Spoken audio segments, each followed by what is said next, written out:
If I could have your attention, please, we need to get started back. And at this time, I'm going to ask Mr. McGinnis to introduce our color guard from the NJROTC unit at McDowell High School. Ladies and gentlemen, it's our honor to have the McDowell High School NJROTC Titan Navy present the colors.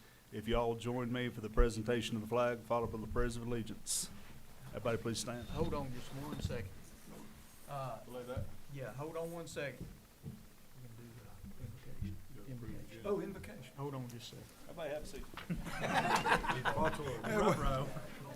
We jumped the gun a little bit there. Yeah. We'll do the prayer. Hold on 1 second. Whoops. I jumped the gun again. We will now have an invocation. At this time, I invite you all to join with us or engage in a moment of silent reflection. And at this time, I'm going to ask our Vice Chair, Mr. Abernathy, to return our invocation. Thank you. Let us pray. Lord, we rejoice in your presence, and we ask that you bless this community and that you bless the school system and the students and the teachers. Help the students to be successful and give the teachers the wisdom and the ability to teach. Administrators, we also pray for you. We ask this in your name, in the name of the Father, the Son, and the Holy Ghost. Amen. Amen. Okay, Derek, I apologize. You're fine. Okay, we'll now have the presentation of the colors. If everybody please stand.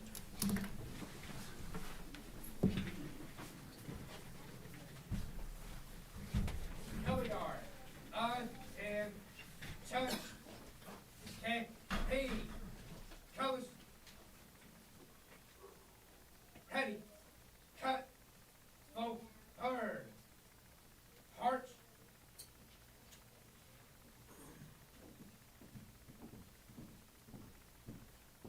Color guard. Halt. Right. Taste. Present.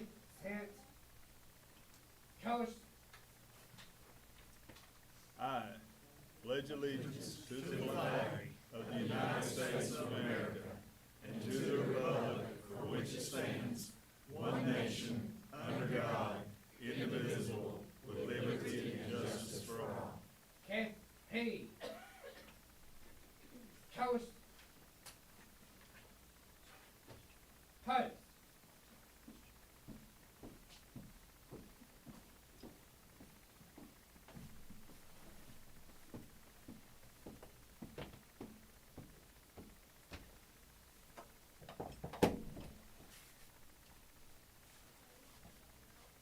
Post.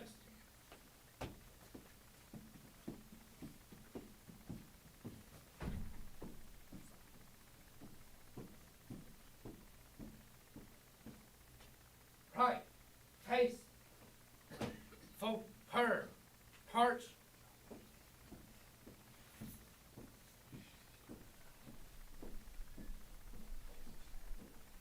Thank you all.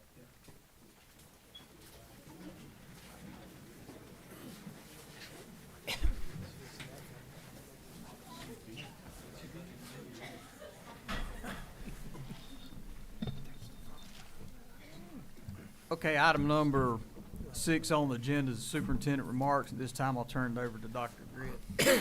All right. Thank you, Mr. Frank. Ladies and gentlemen, members of the board, welcome everybody and good evening. Anyone who's been praying for snow from the school's perspective, I believe we're good for a bit. As much as I love a snow day, I have to say I'm ready for a regular week of school. That said, I want to thank our partners. These are our partners who we've been dealing with for the past couple of weeks. North Carolina Department of Transportation, the City of Marion, the Town of Old Fort, McDowell County Emergency Services, North Carolina Highway Patrol, the McDowell County Sheriff's Office, and our McDowell County Auxiliary Services team for their hard work over the last 2 weeks in helping us get back in school. We're fortunate to work and live in a place where our organizations come together to keep us safe and our children in school. Speaking of safety, the last couple of weeks have also been tough on our bus drivers and transportation department, as they've had to locate and navigate around roadways that were still icy. and adjust schedules for delays. Our drivers do an awesome job every week, but the past couple of weeks deserve recognition for sure in their hard work. And the timing of the recognition is perfect because February is the Love Your Bus month. This month, I encourage you to remember your drivers and give them a pat on the back. While we're on recognitions, tonight we have several of our students here receiving recognition, as well as individual students and staff awards. The recognition portion of our meetings is always my favorite part. Nothing tells our story and the positive things going on in McDowell County schools like these recognitions. And you can see tonight we've got quite a few of them in front of us. This week we also learned of another recognition that didn't make the agenda, and it will not make the agenda until they receive their recognition in the fall at the state school board meeting. Mr. Carson, I know you're back there. These folks at FCS, Foothills Community School, will earn a STEM Honor School of Distinction. That is an honor that they have had in the past, but it's a reapplication that they have to do each 3 years. And they have been able to go through that. It's quite an arduous procedure. They've done a good job making it through that. We will invite them back in October. I know that seems like a long ways away, but it'll be here before we can blink. We'll invite them back in October and recognize them outright. But it is something just tonight to let you know I'm proud of their accomplishments. Finally, tonight I want to share a few thoughts with you and what's going on with our the new school. We're working very hard with the executive team as well as with our architects on coming up with a timeline for the new school. And happy to say that we will report that timeline in March, so next month at this meeting. We will unveil the timeline and talk to you about all the different meetings and opportunities for staff to be involved and the community to be involved in the very exciting next phases of getting that new school together. And sir, that concludes my report tonight. Thank you. Thank you, sir. What about student recognitions? Yes, sir. At this time, we'll go ahead with our student recognitions. Invite Ms. Whitman up. Good evening, board. Good evening, families. I'm really excited to be here tonight. I'm going to tell you about an amazing student. He's here in our presence. So I'm going to talk to you tonight a little bit about Brady and how Brady kept our goats alive during the winter Armageddon storm. But I also need you to know that Brady is an exceptional representative of McDowell High School and our community. As a member of McDowell High School, he constantly demonstrates leadership, responsibility, and he has a servant's heart. He will do anything that is needed to support his school. He always has a positive attitude and a smile. He has played an important role in welcoming families when we had rising freshman parent tours. This summer, he provided valuable input during the ag teacher interview process at East McDowell Middle School, demonstrating maturity, insight, and a genuine commitment to our ag program. Brady is part of the Chick-fil-A Academy and McDowell, our high school's FFA. He has shown outstanding dedication through the continued development of his supervised agricultural experience, which is known as an SAE. And while every FFA student completes an SAE, Brady has gone above and beyond by building his own ag business, raising and marketing goats, and managing egg production. Through his SAE, he has purchased his own tractor and farm equipment. He's gained hands-on skills that have prepared him to be career-ready. He's always eager to lend a helping hand, whether it's at the high school, through the local food advisory, or with the Youth Ag Foundation. And when the snowstorm was a-comin', Brady took home 8 of our goats, 8 goats, using his own vehicle, 8 goats, 5 of them pregnant, and kept them all alive. I thought we were going to have goat popsicles. Nope. He took care of them all. Brady's success is supported by a highly involved and dedicated family who's here this evening. His parents regularly chaperone FFA trips, including trips as far away as Indianapolis. They help secure goat feed, and Lord knows we need a lot of it. And they actively support our Farm Bureau partnership. We are so thankful for Brady. Our goats are also thankful. They did not turn into goat popsicles. And we are proud of his leadership, work ethic, and commitment. Thank you, Brady.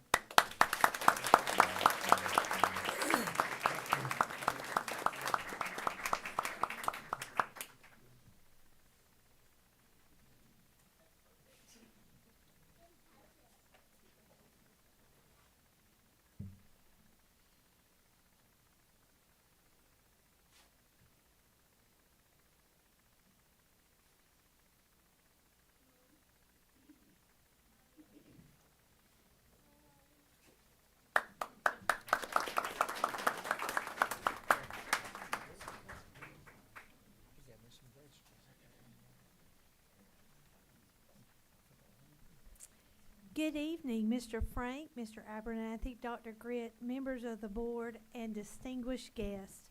We are proud to recognize tonight Mr. Wes Carpenter for being honored as a 2026 Moorhead Kane Impact Educator semifinalist, a distinction bestowed upon exceptional educators who shape, inspire, and elevate the next generation of leaders.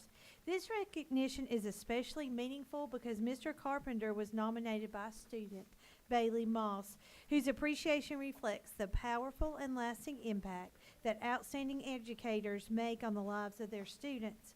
The Moorhead Kane Foundation's Impact Educator Initiative, launched in 2023, celebrates K-12 educators around the world who demonstrate extraordinary dedication to student growth and leadership development.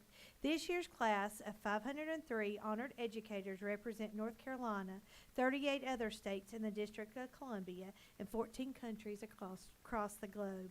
Moorhead Kane President Chris Bradford shared, "We are honored to celebrate this year's Impact Educators, whose dedication to their students exemplifies the transformative power of great teaching and mentorship. These educators inspire curiosity, nurture potential, and help young people discover their capacity to lead and serve with purpose." Wes Carpenter embodies these ideals each day through meaningful relationships, high expectations, and a commitment to helping students recognize their own strengths and possibilities. We are grateful for the profound influence they have within our school system and community and beyond. Please join us in congratulating Wes Carpenter on his outstanding and well-deserved recognition.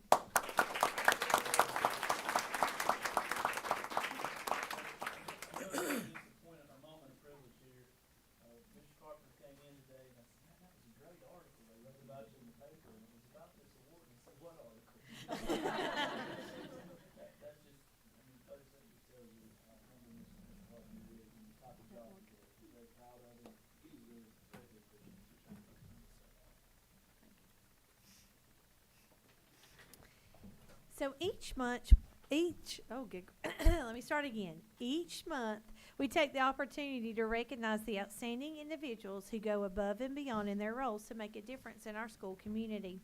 Our Certified and Classified Employees of the Month exemplify dedication, professionalism, and a commitment to excellence. These honorees consistently demonstrate our core values, showing leadership, teamwork, and a genuine passion for supporting students, staff, and the overall mission of our district. Their hard work not only helps our schools run smoothly, but also creates a positive and inspiring environment for everyone around them. Today, we're proud to celebrate and extend our heartfelt congratulations to our Certified Employee of the Month and Classified Employee of the Month and their exceptional contributions and unwavering dedication. I'd like to call up Mr. Greg Hughes to recognize our Certified Employee of the Month. Mr. Hughes?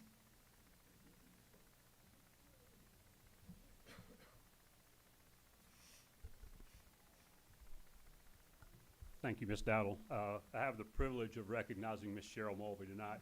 Before I get into the words of the kind of person she is, many of you know I'm covering over at East for a little while. We just had this pesky eye spot, lots of them, but one in particular where our kids come in the door every day, and I just sent an email out the first day the kids came back and said, "Hey, if you don't have a homeroom and you're not covering somebody, can you come out and help us get these kids into school, making sure they don't trip on the ice, fall on the ice." So we just have a little path, and sure enough, there was Miss Mulvey first thing in the morning. We were out there on a 2-hour delay. It's freezing cold, ice all over the place, but there she was helping us get the kids into school. That's the type of person she is.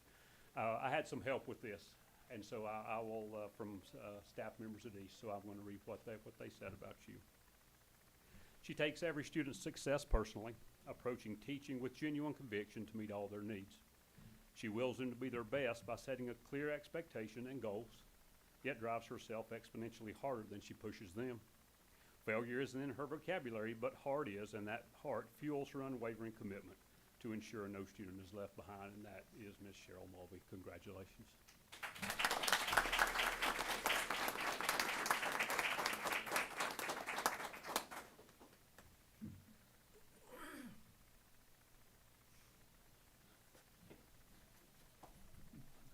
Next up, please welcome Miss Melissa Elliott to recognize the Classified Employee of the Month.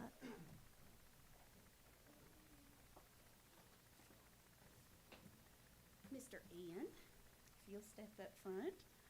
It's an honor to congratulate an Eastfield family member who embodies what it truly means to be an educator and a wonderful human being. I cannot think of anyone more deserving to be selected for this award. If you want to know the real impact of a teacher, you don't look at a spreadsheet, you ask the students. In the words of our students, he is amazing and he teaches us good stuff. He's energetic, he's sweet, and he's kind. He makes me love music. I never thought I'd be able to play an instrument, but Mr. Ian let me know I could. I'm gonna start crying like you. I tried really hard not to. I know, right? And perhaps most importantly, he's the best music teacher ever. Mr. Ian has worked for McDowell County Schools since 2013 and has been at Eastfield for 11 of those years. He began as a classroom instructional assistant and then became a music instructor. For the past 2 years, Mr. Ian has also served as literacy support for a second grade classroom. Ms. Davis is here tonight. She's his cooperating teacher. But his influence stretches far beyond the classroom walls. He's the kind of educator who doesn't just teach notes, melodies, and rhythms. He teaches confidence, discipline, and joy. He has a unique gift for turning practice into progress and making music come alive. He has a way of making every student feel special and talented. But what truly sets Mr. Ian apart is what he does when the school bell isn't ringing. From offering before or after school band practices, a variety of music lessons, planning and directing the county talent show, and he sometimes is the first one in the building and the last one to leave. He strives to provide opportunities for students to have an authentic audience and foster a love of music and performing. Mr. Ian is a selfless person who gives his time to visit students in the hospital. He serves as an interpreter for families during doctor's visits or other meetings as needed with no compensation, but just because it's the right thing to do. And he has given his planning time on numerous occasions to sit with a student who just needed a friend. Playing Legos. He does it without any desire for recognition. Mr. Ian is quick to notice when something needs to be done and does it without hesitation. He stepped up to help with trash pickup almost every single day for our custodian who couldn't lift because of his back. Mr. Ian, you're an advocate for all people. You make every student feel capable of more than they ever thought possible. You are kind and uplifting to families and staff in our Eastfield community. And on behalf of the staff, the families, and especially the students who love you, we thank you for your dedication, your passion, and your heart. Congratulations.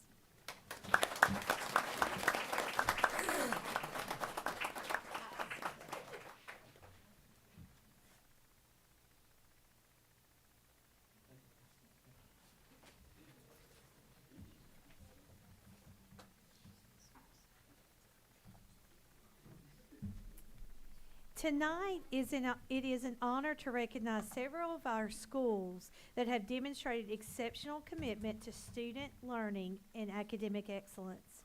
Each of these schools met or exceeded growth this past year, a milestone that reflects not only strong instruction, but deep dedication from teachers, staff, students, administrators, and families.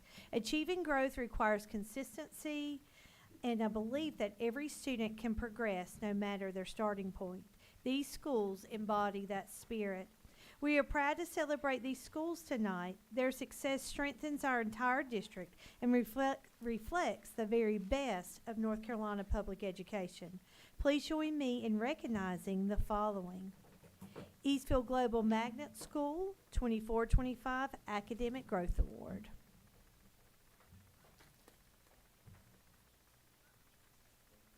East McDowell Middle School 24-25 Academic Growth Award.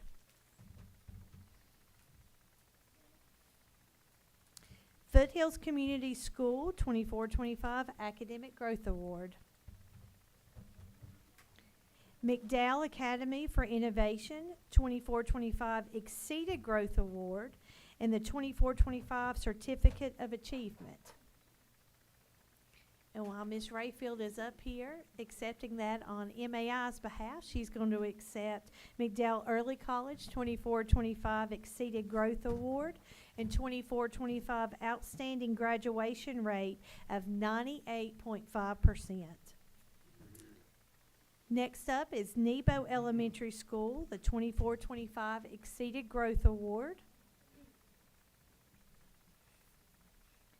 North Cove Elementary 24-25 Academic Growth Award.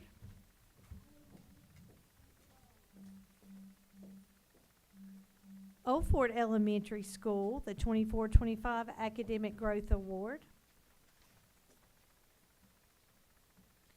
Pleasant Gardens Elementary School, 24-25 Academic Growth Award.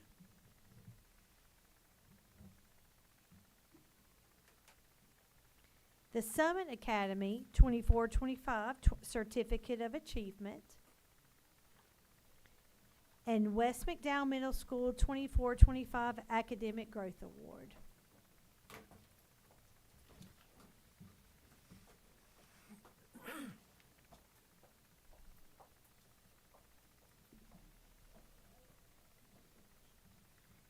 Let's give these folks, their teachers, their families, and their community a big round of applause.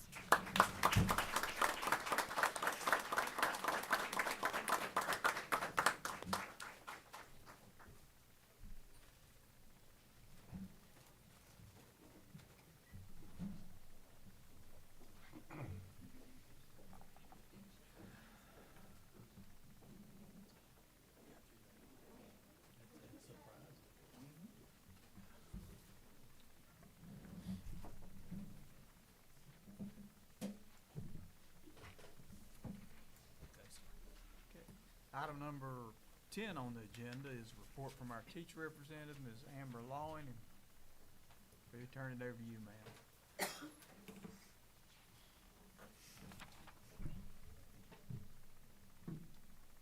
I don't see it. Can we just like keep this like this so I don't have to move it? Because it's weird when I have to get up here and try to fix it and I'm awkward enough. Okay, so good evening. Mr. Frank, how are you this evening, sir? Great. I'm great. Good. I would ask if you've truly searched your pure heart and decided to cut me a little break, but I already know your answer. And because of that decision, my definition of betrayal will not change. Even though I didn't get my way, instead of being stubborn, I'm letting it go. So thank you again for making sure the moments that matter don't just happen, they're remembered. Now, I need to fix 2 mistakes from January's meeting. I was told it would be weird to point them out and that no one noticed. I won't say who told me, but Mary Basney did. My brain will not let this go. So first, when I was talking about my kids, I completely skipped over my oldest son, Jacob, and only mentioned Gray and Ava. So I will not be winning Mom of the Year this year. I don't think it's ever going to happen, really. Second, I said Miss Helen's recognition was in November when it was actually in October. What makes this even sadder is that it was right there on my screen, Jacob and October. I saw it, I knew it, I still said it wrong. Anyway, that's been bothering me since January's meeting. Now I have, oh my gosh, I really do feel so much better. So now I have what has become a traumatic core memory for me that goes along with tonight's recognition. Because this god-awful experience gave me an entirely new respect for these people, the work they do every single day, and the responsibility they carry for our students. But first, I need to ask. Well, that's not true, I'm telling. It's kind of one of those voluntold moments. Mr. Shuford, Mr. Abernathy, and Mr. Baker, I need you to keep your serious faces on as I relive a very traumatic moment. That means no smiling, no laughing, nothing at all. A tear or 2 of compassion is allowed, it's actually encouraged. I hate to break it to you 3, but you are my ride or dies for the next few minutes. So I need you to promise you'll be completely supportive. Because this is going to be y'all's time to shine. Years ago, in my mid-20s, I need support just having to say that, I took the bus driver training class. Mr. Loudermilk was the instructor. When it came time for the driving portion, we were given a newer bus. Oh, thank goodness Mr. Marsh wasn't over it then. It was just me, another girl, and Mr. Loudermilk. I was nervous at first, but then I thought it can't be that hard. I could not have been more wrong. For some unknown reason, I was completely confident in my ability to drive that dang bus. We came up to a red light, and I had to make a right turn. As I was turning, I took out the street sign. All you could hear was this awful, high-pitched, scratching sound, the sign, the metal pole, maybe both, going down the side of the bus. The newer bus, the newer one. And then the tears started. And I don't mean 1 or 2 tears. I mean instant, can't breathing, full sobbing. As the scraping continued down the side of the bus, Mr. Loudermilk went running, well, as much as you can, to the back of the bus. Apparently, I was about 1 centimeter or 2 away from taking out a fire hydrant. I didn't even know there was one so close to the sign. You could physically see the stress leave his body when he realized I wasn't going to run it over. So there I am, sobbing. Great, it's not that funny. So there I am, sobbing, grateful the scraping sound finally stopped. And then I drive straight over the railroad tracks. See, right there, straight. Whew, it's traumatic still. Didn't slow down, didn't stop. He yelled, arms like this, "What are you doing?" Well, I should say raised his voice, not out of anger, but out of pure confusion and disbelief at what was happening. And between me trying to breathe, I said, "I don't know," which, to be fair, wasn't the answer he was hoping for. He must have felt sorry for me, because a few seconds later, he handed me his handkerchief. I said, sobbing, "No, thank you. I don't want to get my snot and mascara on it." He just shook his head at me, and honestly, I was trying to look out for him because there was a lot of both. This was an awful, dramatic, can't breathe, end of the world kind of sobbing. I did ask if I could pull over and let the other girl drive. And just like Dr. Grit, anytime I ask him a question, no matter what it is, I was told no. And I had to drive. It's true. And I had to drive all the way back to the high school. Looking back, I don't think he felt that bad for me. As soon as we parked, he got off that bus so fast and went to look at the side of it. I couldn't bring myself to look. I was too traumatized. I started walking away. I think he knew he was never going to see me again. He was right. He wasn't. Because he said, "You better come back tomorrow." I didn't even know how I could have cried harder, but in that moment, I did. I went back the next day. I didn't finish the class when everyone else did.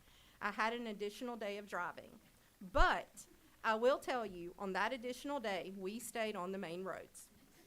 And bless the girl who was with me said she could use the extra day too. I don't know if she really needed it. I think she just said it to make me feel better, because she only drove for a few minutes on that extra day. The good news, well, I guess I should say the scary news is I passed and got my bus license. For a long time after that, whenever he taught the class, he told that story. Thankfully, he never said my name. And just like that, thank you, you three. Your emotional support responsibilities are now complete. Listen, driving a bus is a lot harder than it looks. So tonight I want to recognize our bus drivers. Bus drivers see students at their most unfiltered before the day has gone right or wrong, and after it's taking everything out of them. They see the tired faces, silent struggles, and the kids who don't say a word. They see who students are when no one is looking, and they see the good days too, the smiles, the laughter, the small wins that matter more than they seem. And sometimes just being there, steady, familiar, safe, is exactly what a student needs. And that matters more than we realize, because for some students, that bus ride is where the day begins and ends with steadiness and care. Those steady moments help students carry both the good days and the hard ones.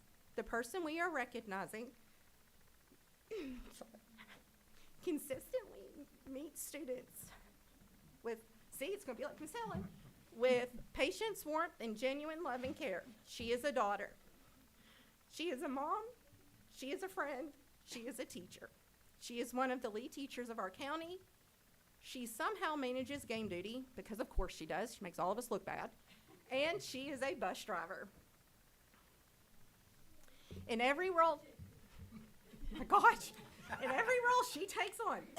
She shows up with dedication, kindness, and a commitment to our students in our school community. But with all that said, tonight we recognize Miss Lisa Robinson for her role as a bus driver. You're gonna kill me. I mean, like, I haven't even started. Lisa, you are truly a jewel in our school community. You have one of the biggest hearts, and you bring that heart into everything you do. You have a quiet way of noticing students, of seeing when someone needs encouragement, patience, and just a little extra care. And you give that freely without ever expecting anything in return. Not for recognition, not for praise, but simply because that's who you are. Because you show up for students the way you would want someone to show up for your own kids. And because you believe every student deserves that kind of care, and you're right, they do. Starfish story reminds us of the kind of difference one person can make. It's a simple story, but it reflects the quiet, everyday way one person can change a moment for someone else, the same way you do for so many students. I've asked Ms. Helms to share that story with you. One morning, a man was walking along a beach covered with thousands of starfish that had washed ashore during the night. Up ahead, someone was gently picking them up one by one and tossing each starfish back in the ocean. "Why are you spending so much energy on this?" the man asked. "There are too many of them to make a difference." "They'll die if they're left in the sun," the person replied without pausing. The man glanced up and down the endless shoreline. "But there are miles of beach and thousands of starfish. You can't possibly save them all. What difference could you make?" Another starfish was lifted from the sand and sent back to the waves. Smiling, the person said, "I made a difference for that one."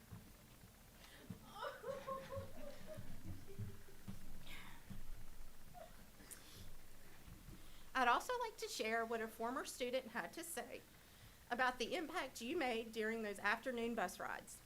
Because the most meaningful words aren't mine. They belong to students whose lives have been changed. This one's gonna get me too. First impressions are always a crazy thing. My first impression of Miss Robinson was definitely an interesting one. She was the bus driver who made you follow the rules, and I was the first-time rider who absolutely hated rules. I remember sitting on that bus thinking, this lady is crazy. She's right. And counting down the minutes until I could get off and tell my dad I never wanted to ride again. Sometimes God sends you exactly what you need, wrapped in something you don't understand yet. In an instant, I looked up, and I was the only one left. The whole bus was empty, the last stop. Just me and her. I had no choice but to tell her where I lived. It was awkward, it was unexpected, and it was so simple. But that moment right there, that was the beginning of everything. The beginning of a bond I didn't even know I needed. As time went on, I realized Miss Robinson wasn't just a bus driver. She wasn't just the lady behind the wheel who made sure I stayed in my seat. She became someone who actually saw me, the real me, even when I didn't want anyone to. She became a mentor, a protector, a safe place, a voice I could trust, and the person who showed up when life got heavy and I didn't know how to carry it. If you told me years ago that a single bus ride would lead me to one of the most important people in my life, I would have laughed. But God knew what he was doing. I had no idea that the same woman I was plotting my escape from would one day become one of the strongest, most loving forces in my life. The lessons she taught me, those were the kind of lessons you cannot find in any book, any classroom, any curriculum, no matter how hard you study. She taught me what resilience really looks like, not by preaching it, but by living it right in front of me. She taught me how to stand up for myself, how to carry myself with dignity, and how to recognize the difference between the people who use you and the people who truly love you. She taught me about strength, not the loud kind, but the quiet, steady strength that keeps showing up even on the days when everything feels impossible. She taught me how to listen to my own voice, even when the world around me tried to drown it out. She taught me that my worth was never tied to what I did, who I pleased, or how perfect I tried to be. It was tied to who I truly was, even when I couldn't see it myself. And she taught me that love doesn't always have to be spoken loudly. Sometimes it's in showing up, again and again and again. Growing up without many mother figures left quite an emptiness in me, one I didn't always talk about, but one I definitely carried. My dad did everything he possibly could, and he did it well. But God knew there were parts of me only a woman's love could reach. So instead of sending me a mother in the usual way, he sent me Miss Robinson. Softly, unexpectedly, on a school bus I swore I'd never ride again. She stepped into my life without being asked, she stayed without being expected, and she loved me without ever being obligated. She helped me learn the things no classroom could ever teach, the things you learn with your heart, not your head. She supported me through moments I didn't think I would survive, moments I didn't even want to admit I was going through, helping me see my worth in myself when I felt like I barely had any, and staying when she didn't have to. Mostly, she loved me on the days I didn't think I deserved love. Through every up, every down, every mistake, every heartbreak, every lesson, she was there, sometimes guiding me, sometimes holding me up, sometimes pushing me forward when I didn't have the strength, and sometimes standing in front of me to protect me when I was defenseless. Through every high and every low, she was the one who stayed. She showed up when I needed her, even when I swore I didn't. I thank God every day that I got on that bus, the same bus I swore would never see me again. And if God were to ask me to relive every hard moment, and if God asked me to relive every hard moment of my life just to find her again at the end of that bus route, I would do it every single time. S. Lavender, McDowell High School, freshman year, 2019 to 2020. Lisa, here is your small starfish keychain.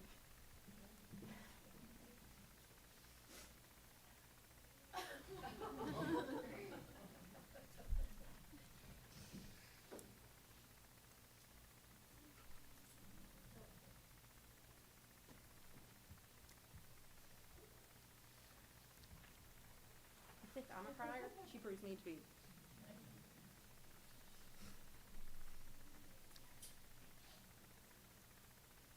Let this keychain be a reminder of the difference you make every day. Not because a keychain could ever match what you give our students without them even having to ask. The small conversations, the patient voice, the extra time, and the simple decision to keep showing up even on the hardest days. The difference you make isn't just felt by students. It's felt by the people who know and love you most. You show up every day for your parents in ways that truly matter. They raise someone who leads with heart, loyalty, and strength, and that shows in every role you take on and every life you touch. I've seen you as an incredible mom, the kind who puts her kids first without hesitation. You love big. You sacrifice quietly. You are a safe place, a steady place, a constant source of strength, and the biggest supporter anyone could have. The love, loyalty, and protection you have for others are the foundation of everything you do. And it's why the care you give to everyone feels so genuine. You were also one of the teachers who helped shape my son Jake. See, I know I have a son named Jacob. And that will always mean more to me than I can put into words. I am lucky to call you my friend, just as your parents are lucky to call you their daughter, and just as Riley and Isaac are so lucky to call you their mom. And thank you for trusting me with a small piece of Isaac's story. No matter how old he is, when I look at him, I will always see my sweet 8th graders sitting in my classroom, Nike socks pulled up as far as they could possibly go, driving me crazy because he moved slower than Sid the Sloth. Almost every day I asked him how it was even possible that he was able to play sports. But gosh, Lisa, I love him so much. Tonight isn't about a job well done. Tonight is about love that wasn't required, but was given anyway. The kind that changes lives. Friend, you change lives. When I ask someone to share how a person influenced their life and changed it for the better, I never tell them what to say. I don't send past presentations or impact statements to guide them. In fact, no one has ever asked. And still, so much of what is shared goes back to what's been said at every meeting so far this school year. And it's amazing how it all comes together. Each story reminds us how real this work truly is. You know what? These aren't just stories. They are lives changed. They are futures set on a new path, filled with hope and confidence that they matter, that someone believes in them. Because it only takes one person to change the rest of your story, to help you see what's possible and who you can become, who you are meant to be. Lisa, you have been that person for so many, and the difference you've made is found in the students you've helped feel seen, because you noticed them, listened without rushing, and treated every single one of them like they mattered, because to you they do. You may not be able to change everything a student is carrying, but you change how heavy it feels. Thank you for loving our students so well, for strengthening our school system, our community, and for reminding all of us what showing up with heart truly looks like. We appreciate all you do, and it's a privilege to celebrate you, sweet friend. Thank you.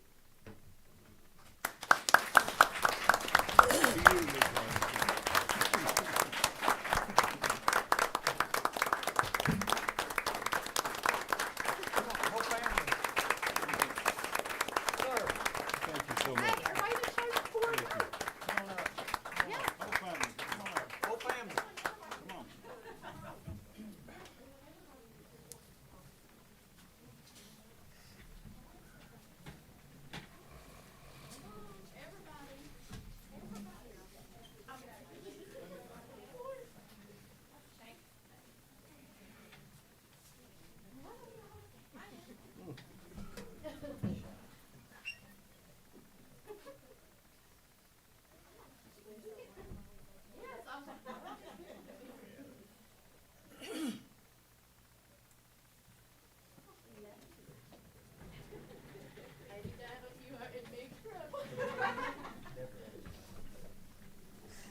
Thank God you cut that beard off. I'm so happy.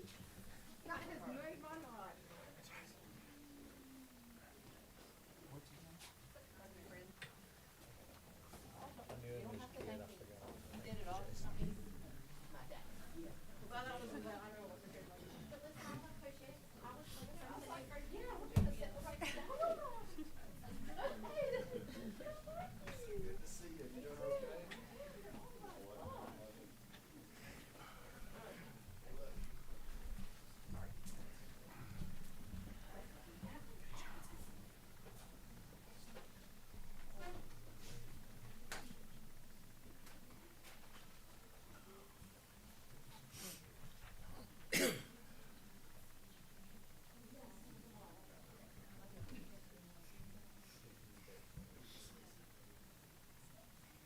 Ms. Smith, any requests addressed?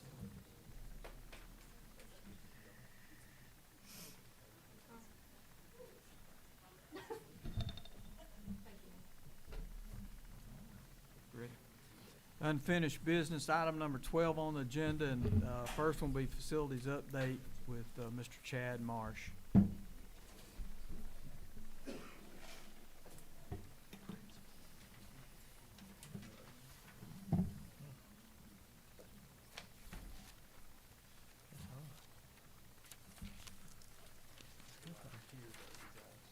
Yes. And the answer is no, we cannot leave the microphone. We're not all at the same geographic level there, ma'am. It's, and I'm gonna do what Dr. Grit often does, take a point of privilege just to say how nice it is that we do that segment, ma'am, but more importantly, that we take time to give flowers. That's really what we're talking about. Take time to give flowers while we're able to enjoy them all together, as opposed to lay them on top of us. So, God bless you and thank you for doing that. Well, it's not hard to, apparently, so. If I did, I wouldn't think much of it, I promise you.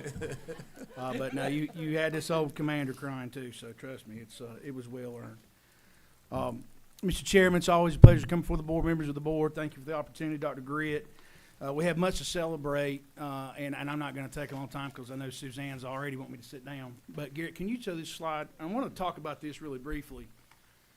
when I sent it to Garrett, which was a little while ago, what's really, what I want everybody to take from this is this was taken, as you can see, McDowell High School at 3:30 Sunday, February the 1st. Does anybody remember when we got snow?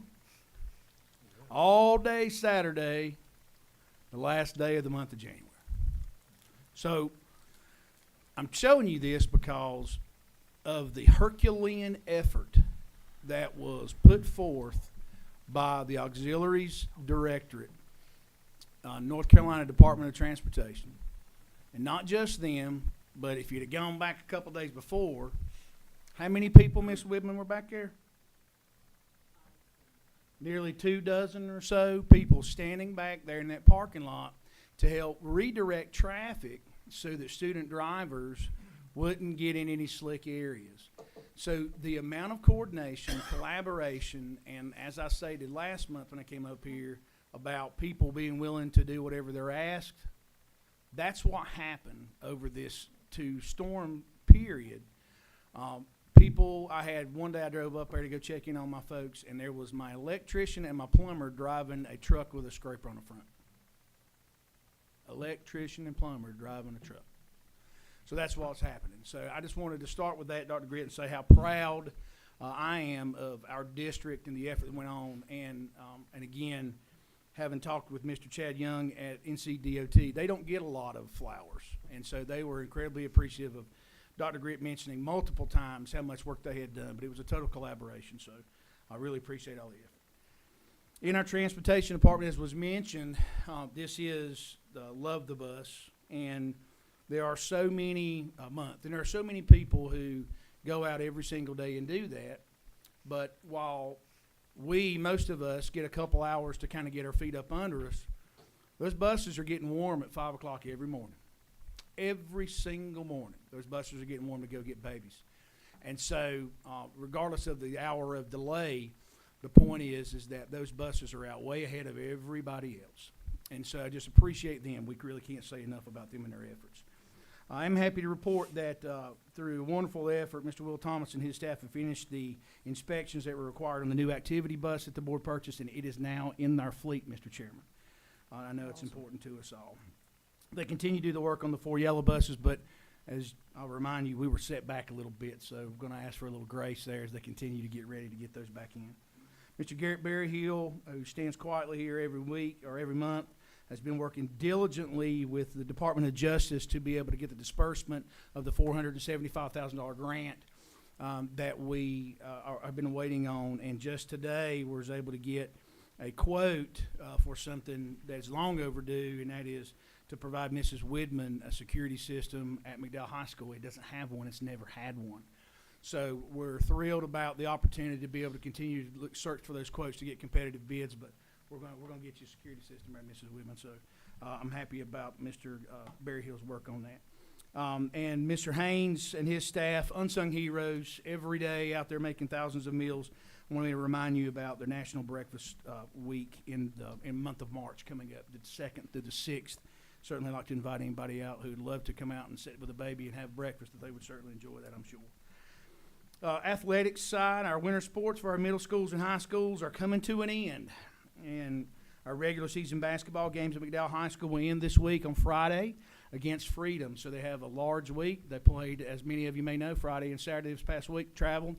They have a game tomorrow night. They have a game Wednesday night. And then they have a game on Friday night against Freedom. So I know they would really appreciate you coming on out and supporting them if you can. And it's always been a challenging rivalry there.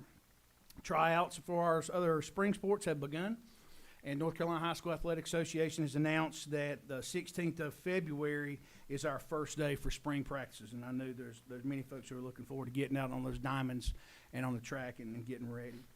We've already talked a little bit about Mr. Vaughn, but one of the things he's been working diligently on behind the scenes is continue to work to get the repairs from the devastation that Helene left completed. And so I'm happy to report that the fencing up at North Cove Elementary School, Mr. Allison, is being repaired. And so those folks, you see them up there, they're working to get that done. So very happy about that. We talked a little bit about the grant project, and Dr. Grit last week, we hosted a legislative appreciation breakfast, and it was just a great honor to sit down with some of our partners from Raleigh who came up to talk to us about that, and just really appreciate the collaboration. I think sometimes they have so many constituents to consider, they don't think about the fact that McDowell County has been given almost $50 million in the last year alone to go towards facilities, and so what an honor and a privilege it is to be able to spearhead that.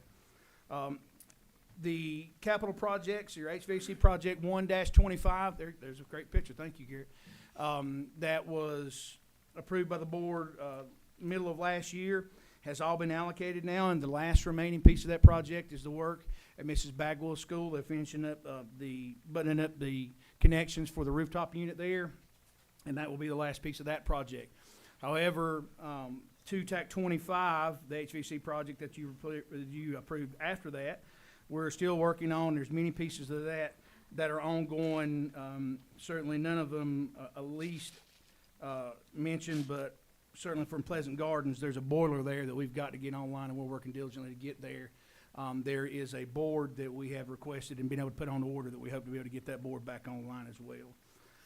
The drainage project, 1-25 that we approved, we talked about the work that went on at Old Fort Glenwood and Nebo, and we have gathered quotes just this last week for a new ramp to be installed at FCS, and that's being scheduled, so we're really proud about that getting done.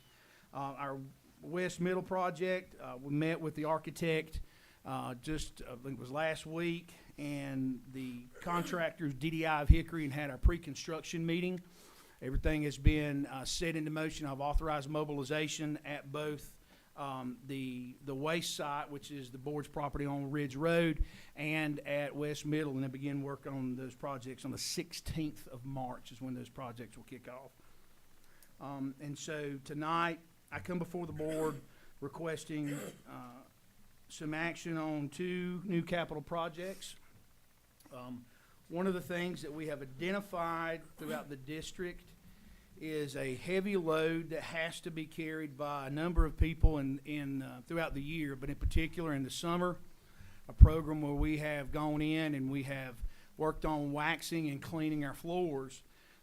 But one of the things that can really help lessen that burden from a financial and a manpower aspect is to continue to put luxury vinyl tile, or LVT, in our schools. This is an example of LVT in front of you. 2 of the places that I consider to be somewhat low-hanging fruit are West Marion Elementary School and Pleasant Gardens. Several years ago, Mrs. Hamby saw fit to secure some money to be able to replace some of the old, dirty, awful carpet that was at West Marion with LVT. That got replaced, but it wasn't being able to do it school-wide. There wasn't enough money to make it through. So, as the old saying goes, there wasn't enough money at the end of the month, right? So, when we got to looking at it, we've gotten a couple quotes now. And Pleasant Gardens, as y'all know, with the grant that we went through, we installed LVT as a way to remedy some of the extra load that was put there when we consolidated the schools with Old Fort. And I'm coming before the board tonight to request money to be able to finish West Marion, to finish Pleasant Gardens, and to go see Miss Whitman again here and work in her media center as that flooring is torn, faded, and otherwise is generally unsightly.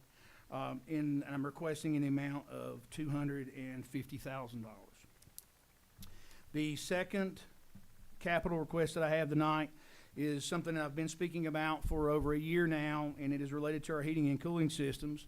But this one is more designed around our actual components of the systems, specifically our mixing valves, some of the valves that I've explained to you that have caused problems in their systems, as well as insulation, piping, and some labeling that has to occur. So West Middle, Eastfield Global Magnet School, Glenwood, and Nebo Elementary Schools are all in need of mixing valves, and their boiler rooms all need to be brought up to speed with painting and labeling. At the high school, need a new mixing valve there, and we have gotten a quote to come in, working on the second one now, for replacing the nearly 50-year-old insulation that is wrapped around the piping because the hangers have pulled through the piping and it's caused condensation to drip into the overhead and tiles, and it's beginning to cause damage throughout the school. And then any other areas that we identify as we go through the project. And I'm requesting that amount in the form of $250,000. So both those capital projects of $250,000. Mr. Morris, I have one quick question. Sir. Could you tell us the life expectancy of the flooring you're wanting? Is it 20 to 25? Oh, yes, sir. Yes, sir. I expect that this new LVT floor outlast most of our schools, sir. Thank you. I'd like to make a motion, Mr. Chair. I'd like to make a motion to approve the request for a new floor covering. This will be out of capital funds of $250,000 as presented. Okay, Mr.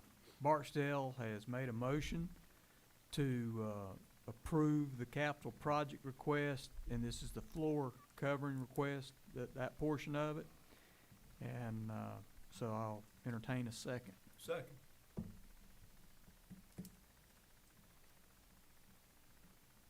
Okay, we have a motion by Mr. Barksdale. We have a second by Mr. Abernathy for the floor covering request of $250,000. Is there any further discussion?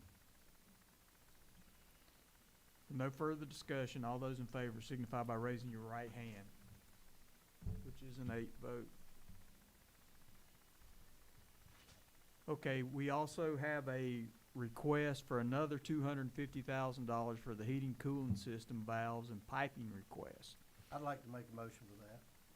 I'd like to make a motion to approve the request for new heating and cooling system, valves, piping. This will also be out of capital project for $250,000 as presented. Okay, I'll second. we have a motion by Mr. Barksdale, a second by Mr. Baker, on the heating and cooling system, valves, and the piping request at a total cost of $250,000. Is there any further discussion on the motion? All those in favor signify by raising your right hand, which is unanimous 8 here tonight. Mr. Marsh, is there anything further for either one of those projects? No, sir, nothing further, and barring any questions, that completes my presentation, sir. Okay, does anybody have any questions for Mr. Marsh? Thank you, sir. Thank you, Mr. Moore.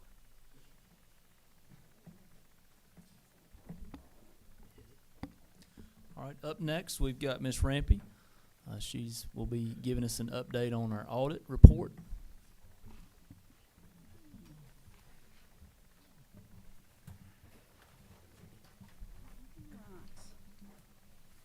I did put a hard copy of the audit at each of your chairs. You're welcome to take that home for light reading if you want, but if you want to leave it, obviously I can take those back as well. But that is your copy if you'd like to keep one. There's also one on the financial transparency page as well, but I'll go through that in a second. Just a quick update before I start on the audit is, this is the information that's on the financial transparency page every month. This is updated through January 31st. Basically just shows that we are on track. You can see our total budget as of now is a little over $84 million. We've spent a little over $43 million with about 2.8 in encumbrances. That gets us to have $38 million left, or a little over 54%, so that's basically right on track. Our certified teachers have received 50% of their pay, but our hourly staff have only received 40%. So the way it works is they've received 6 of their checks for certified staff, and the other staff will have 6 more or 5 more checks. So we are right on track with where we have budgeted. Okay. All right. I'm going to review this pretty quickly, but if there's anything that you guys want to stop and talk about, we can. I feel like we've talked about the audit for 6 months now because we've talked about this audit for 6 months. The audit deadline did get moved. It got pushed out from October 31st to December 31st. That was due to some federal compliance guidelines that were delayed in getting that out, and so the auditors had to wait until those were finalized before we could finalize our audit. We did get approval from the LGC on February 3rd. So we got with the Finance Committee 3 days later to get that approved so we could get it in this board meeting. So we did meet on February 6th. in your packet, but also online. Page 1 is the audit report on the financial part of the audit. The audit is broken into 2 parts. The one is the financial audit. Basically it says, did we report the numbers financially sound? Did we report the numbers accurately? So the first part of the audit, we did receive no findings, and that is page 1. That's the letter there. On page 16, that talks about the results of operations, basically. So for fiscal year 2025, we did have a reduction of fund balance of $287,000. That leaves us with a fund balance of $8.8 million. And on page 74 is the second part of the financial audit, and that is the compliance section. That says of the audits that we've got for federal programs or state programs where it has restrictions because they're coming from other sources, they audit those to make sure we did spend those in compliance of the way the audit or the grant was written. And so we received no findings on that part of the audit as well. That is a quick summary, but we can go over any of these 88, 86, or 88 pages that you'd like to. Sorry I'm out of breath. I checked right when Mr. Marsh was talking, and the PowerPoint was last month. Somehow I'd saved over it. And so there was a little panic for about 30 seconds, but we're good now. It's fine. It's all fine. Okay, with that being It's hot off said, the press. ma'am, you are requesting action on this? Yes, the action is just to accept the audit report as presented to the Finance Committee. Mr. Chairman, I'd like to make that motion that we accept the financial audit as presented. If I may Yes, say, sir. what a privilege it is to work with Ms. Rampy, and the auditors that we've had have been consistent for the past few years, and they're always, we've been through some challenging times with the pandemic and Helene and losing head count, but our finances are in fine order, and thank you so much for the hard work you do. And I put that in the form of a motion that we do accept that audit as presented. Yes, sir. I'll second it, Mr. Frank. Okay. And Just add to that those auditors, they really brag on her. We should brag on her. Well, it's definitely a team effort. The compliance part relies on a lot of different moving parts with the federal programs. There's a lot of restrictions on that, and a lot of people are helping manage that. So we have a really good team, and I'm really proud of the team that we have here. Well, we're really proud of you, and we're proud of our financial committee as well. And Mr. Marsh, please don't pull your pen out and pop that balloon as she walks by, okay? No, in all seriousness, we do have a motion by Mr. Schufer, the chairman of the Finance Committee, and we have a second by Mr. Baker, who's also on the Finance Committee, to accept the audit report. Is there any further discussion on the audit report from the board? With no further discussion, all those in favor of approving the audit report signify by raising your right hand, which is a unanimous 8 count.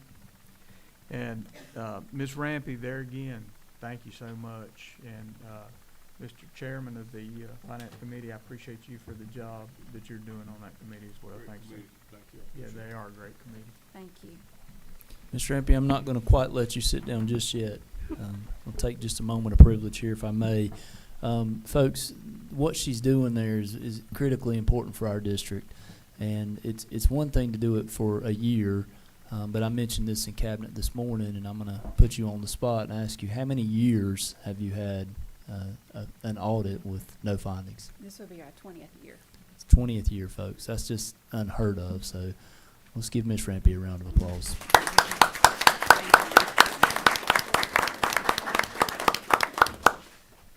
Thank you, Chairman Frank. Yes, sir. Under item number 13 on the agenda, it's new business. And Dr. Grid, if you'll talk to us about the 2025-2026 school calendar date adjustment on February the 13th. Yes, sir. One of the things folks got tired of hearing is this is Tracy Grit, and I'm calling with an important announcement. And I know that they got tired of hearing that because we did it a whole bunch in the past couple of weeks. So with that said, February the 13th was scheduled as a professional development day. And once we recognized we were going to be missing quite a bit of school, one of the first calls I made was to Miss Crystal Hamby, who's over our curriculum. And I said, Miss Hamby, what's it going to look like when we turn February 13th into a school day?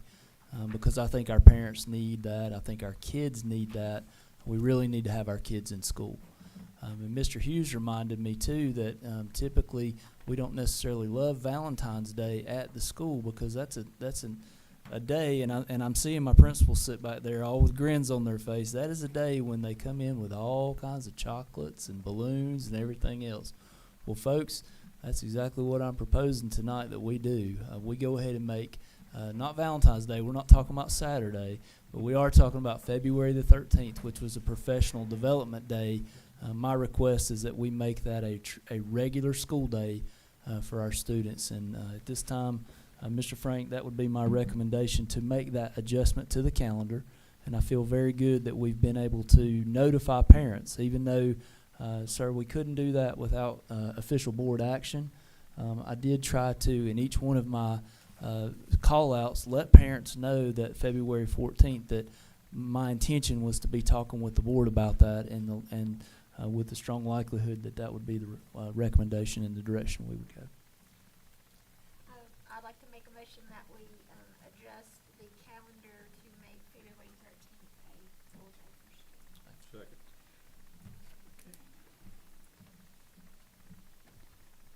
Okay, Ms. Helms, I asked her to step up and make that motion since she's on the curriculum committee and Mr. Suttles isn't here tonight, so I appreciate that.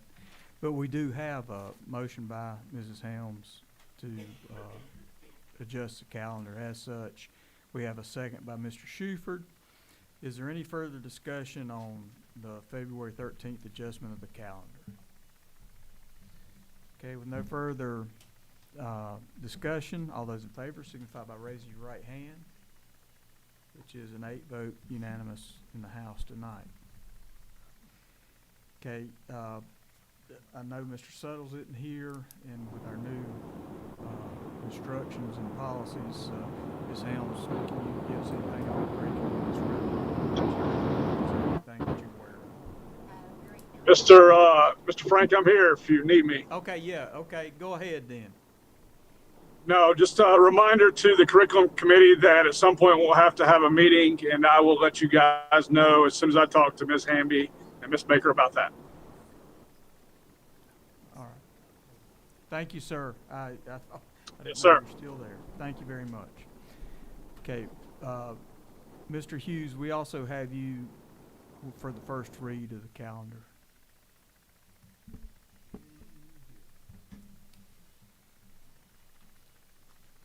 Good evening.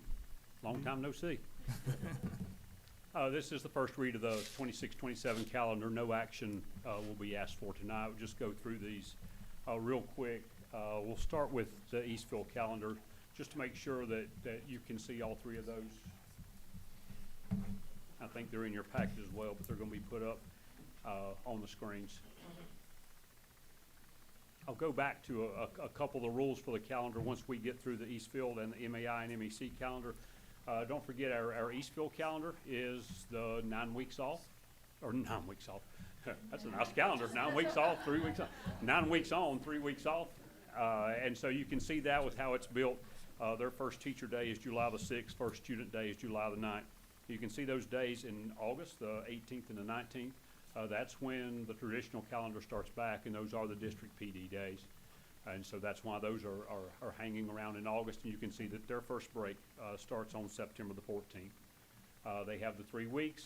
That takes care of their first 9 weeks. They come back on October the 6th, and they swing all the way to Christmas on the 15th. That'll be their last day, and that starts their 3-week break, their second 3-week break at the end of December. Come back on January the 5th, the holiday. On the 18th, that's MLK. You see in February, there's a couple of a PD day. There's that one. Hopefully we won't need to do what we just did for this one last year. You can see the PD day there and the work day, and you can see that their third 3-week break is starting on with a half day on March the 12th, and they get into their 3-week break that ends the 5th of April. And the traditional way going through there, there's a half day of PD there on the 7th, Memorial Day on the 31st, and then their last day of school is on June the 4th. And all of our calendars, they converge around spring break. Even though this one starts in July, the MAI, the MEC one starts in August, everything is back together around spring break with those calendars. So I'll jump to MEC and MAI real quick. I think I've got the right one.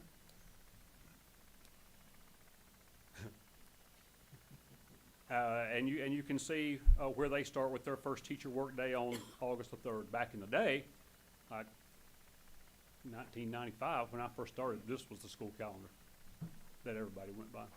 But this is the early college calendar now. And you can see that their first day is August the 6th. Everything converges. You got Labor Day on the 7th. Eastfield had that one as well. The PD day on August the 18th. And they don't have the 9 on and 3 off. They just go right straight through. Their first semester ends on December the 18th. That's 89 days. Their first semester is done. Their week of testing is going to be right there, the 14th through the 18th. Their first semester testing is done before Christmas. Wonderful, wonderful calendar. They pick back up on January the 4th. Everybody's actually picking back up right there. You can see the MLK Day. You can see the PD Day in February. You can see a PD Day in March. Got a few work days thrown in there with the 18th and the 19th. And you can see at the end of March, they're going to have the work day on, that is Good Friday the 26th, and then head into spring break the following week. Or they just have a shorter spring break. No, they have the full spring break. I was looking down one, my bad on that. They finish up on May the 25th, have a few work days, and teachers are gone by the 28th. And so their testing time will be starting on about the 19th of May, those last 5 days there. And so that's how things work with the early college, MAI and MEC. A couple of things I want to throw out to you, since we're going to hit the traditional calendar next, just so that everybody's on the same page with this. You got to adopt a calendar that's 215 days. That's the rule. And I'll show you a couple things when we get to this traditional calendar. It's got to have 185 days or 1,025 hours. Those are the rules. And we go by them. And except for year-round schools, the opening date for students shall be no earlier than the Monday closest to August 26th, and the closing day for students shall be no later than Friday closest to June the 11th. So you can see the traditional calendar right here. August the 17th, that is day 1 of 215. Same thing for all 3 calendars. That first work day is day 1 out of 215. The PD days are there. Those are the days that you saw that Eastville had off. There was one as well for early college and MAI. You see September the 7th is still there. That is the Labor Day. And we go through. There's a work day on the 23rd of October. That's going to be the end of the first 9 weeks. And so we get a work day there where folks can get their grades in.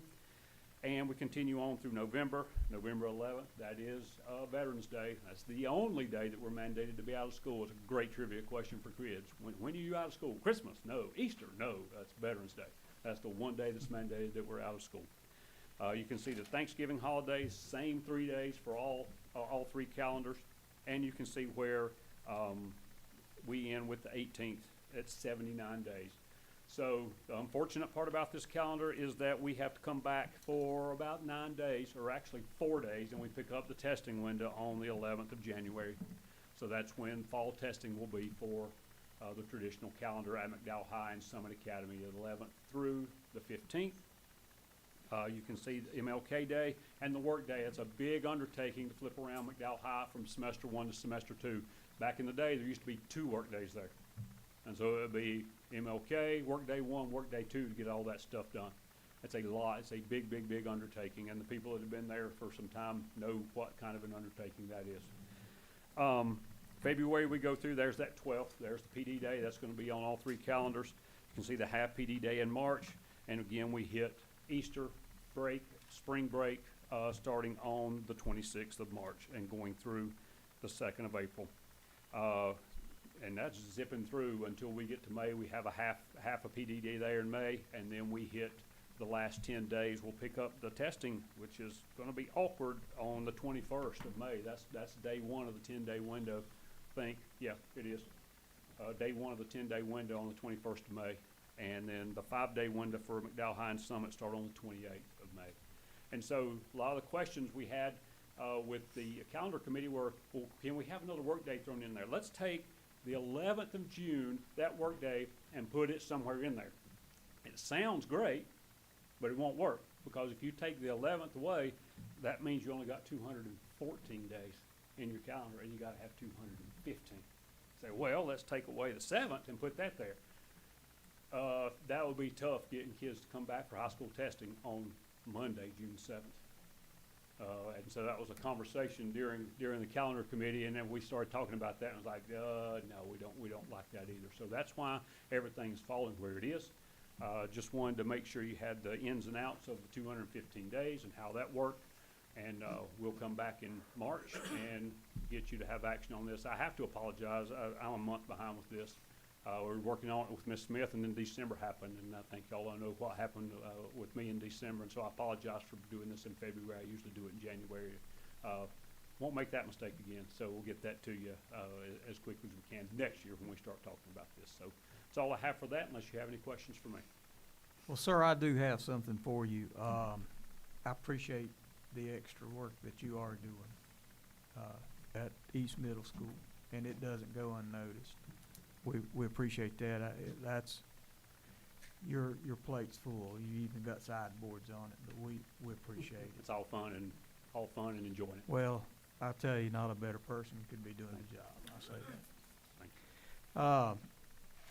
Mr. Allison, you're on the calendar committee. Is there anything you'd like to add or bring up? About everything I hear people wanting us to do is start school earlier to where we can test before Christmas. And I believe that would help your test scores immensely, because when I taught, when you got them back, they'd forgot everything you ever taught them. It's like just, it wasn't there. Sir, we've been fighting that battle for many years.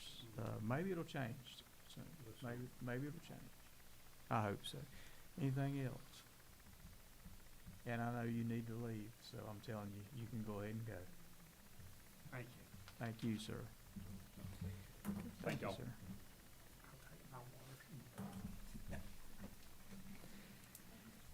Okay, back to our board reports. Mr. Barksdale, anything from Buildings and Grounds? I believe we've covered it, thank you. Mr. Shuford, anything further from Finance? Nothing else on finance, but while I've got a chance here, I'd like to say I had the opportunity to be part of the monthly meeting with the Head Start group, and great staff we have there as well. And thank you, Dr. Delaney and your staff for the great job you continue to do there. And it's great to be able to participate and support your group this year as well. Mr. Suttle's on the Head Start. They're gonna have prom and all that stuff that you're aware of. Okay, you're gonna keep us advised, right? Oh, okay, all right. Ms. Helms on the Policy Committee. No, Ms. Dowdle and I actually been reaching out to each other and should have a date shared up midweek for our next meeting, so Yeah, I she should be know reaching yours- out to you guys. Yours is busy, and Dr. Gritt's got some things he's gonna add to it, so. Okay, does anybody else have any updates, for the board on board reports? Anything from NJROTC? I know they've got a national competition coming up in Missouri, I think next week. And then following that, they've got a drill competition in Knoxville. But that's just par for the course, always something. Yeah, they're doing good. And if you would, sometime share the spotlight with Mr. Baker, okay? Yeah, definitely. Put him on the spot. Okay, item number 14 on the agenda is approval of the consent agenda. And as always, any item may be pulled from the consent agenda with the majority vote of the board and discussed and voted on as a separate item.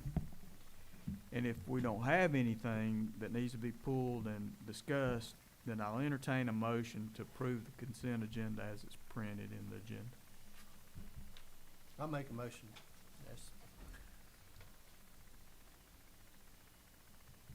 We have a second. I'll second.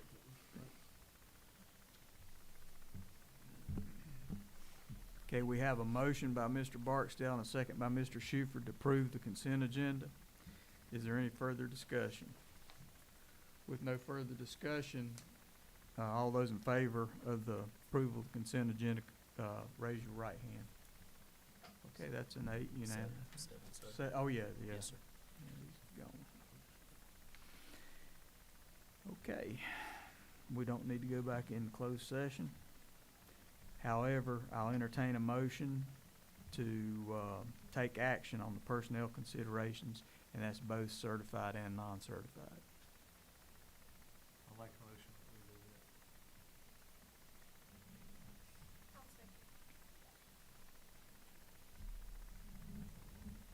We have a motion by Mr. Baker and a second by Ms. Helms.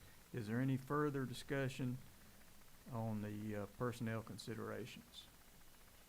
With no further discussion, all those in favor signify by raising your right hand, which is a unanimous 7 vote. And item number 17 is announcements, board work session Monday, February 23rd at 5 p.m.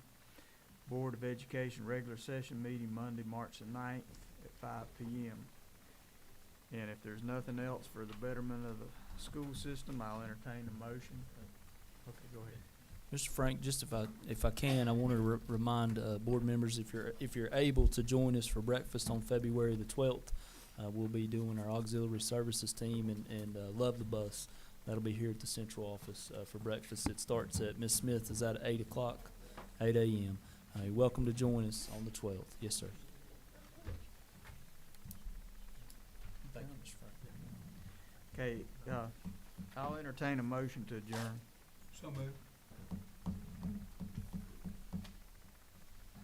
Okay, do we have a second? Second. Okay, we have a motion by Mr. Abernathy and a second by Mr. Barksdale to adjourn. Is there any further discussion? All those in favor signify by raising your right hand, which is a unanimous 7 vote. Ms. Lawing, would you two give us a break so we can get through this meeting? She's asking me serious questions. Thank you so much.